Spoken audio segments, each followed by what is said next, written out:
Kita kembali lagi dalam Kubiang TV. Jangan lupa follow, subscribe, share dan like. Okey, jadi persembahan tempat kedua Aisyah Rekno, Tak Adil. Okey, walaupun orang cakap tak adil dia menang, tapi kita nak dengarkan lagu Aisyah Rekno. Let's go.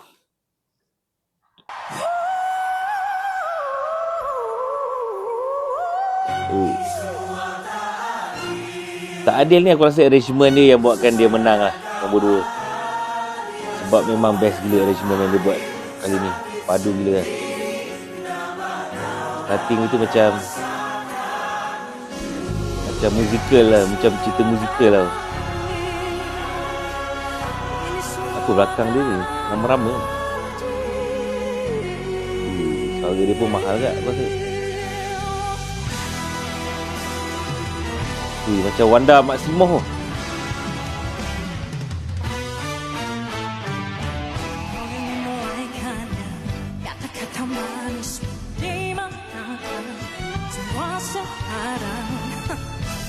Kita masih sama seperti dulu, 1000 tangis kau hiraukan, janganlah percaya kau tenggelamkannya, kita sampai di sini saja, di mana letaknya hati yang harusnya kau jaga, semuanya tak adil yang kau lakukan.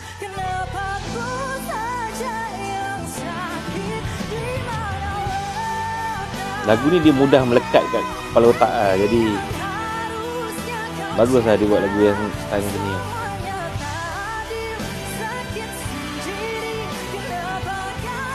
Dia punya performer ni dah macam kau tengok musikal punya filem tau.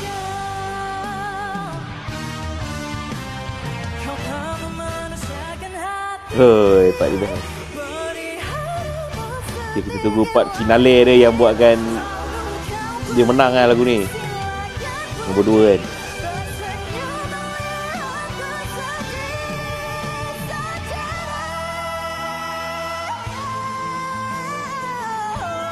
Lagu ni banyak dengan pergerakan lah. Oh, kau dah kata apa? Kau adik dia.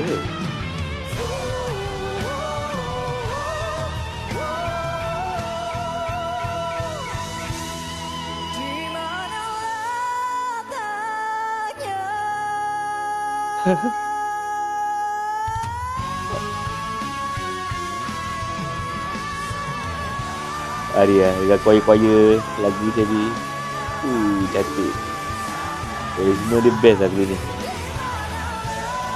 Dia memang komposer yang berbakat lah. Itu lah.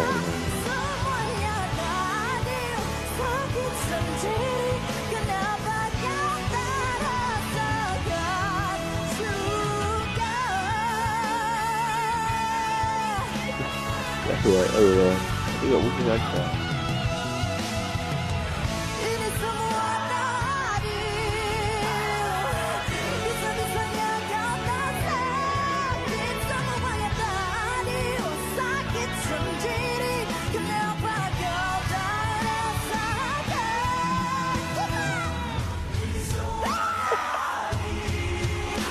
Pecah lah dia ni, aduh.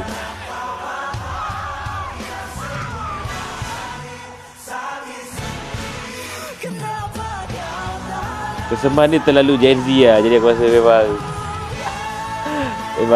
patut lah aku rasa dapat nombor 2 kan. Sebab dia, kita tak kembali ke lama punya konsep tau. Jadi very nice lah punya persembahan ni. Macam tengok movie musical tu. James Tan.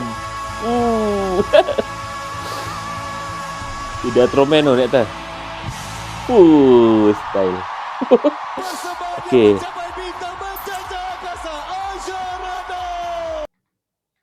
Okay, lagu ni aku rasa paling banyak kontroversi lah sebab orang cakap tak adil, tak layak. Tapi pada aku, lagu ni memang cukup layak lah untuk menang nombor 2 kan. Sebab kau tak semestinya kena lagu yang famous, lagu yang Orang lain dengar sedap, chorus yang membantai-bantai. Dia kena cukup rasa lah. Okay, dia cukup rasa, ada keunikan dia, ada something yang kau nak offer dekat next generation ni kan. Jadi lagu ni aku rasa layak je lah. Tapi terpulang lah, itu preference masing-masing lah kot. Okay, jadi tak nak cakap banyak lah. Aku pun tak pandai sangat lah benda-benda ni. Pandai-pandai lah korang nak fikir. Jangan bergaduh je. Tak ada dapat untung apa-apa pun lah kalau kita bergaduh pasal siapa menang, siapa kalah. Apa pandangan korang dengan lagu daripada Aisyah Redno, Tak Adil? Ada ke tak adil? Jangan lupa komen kat bawah ni, okay?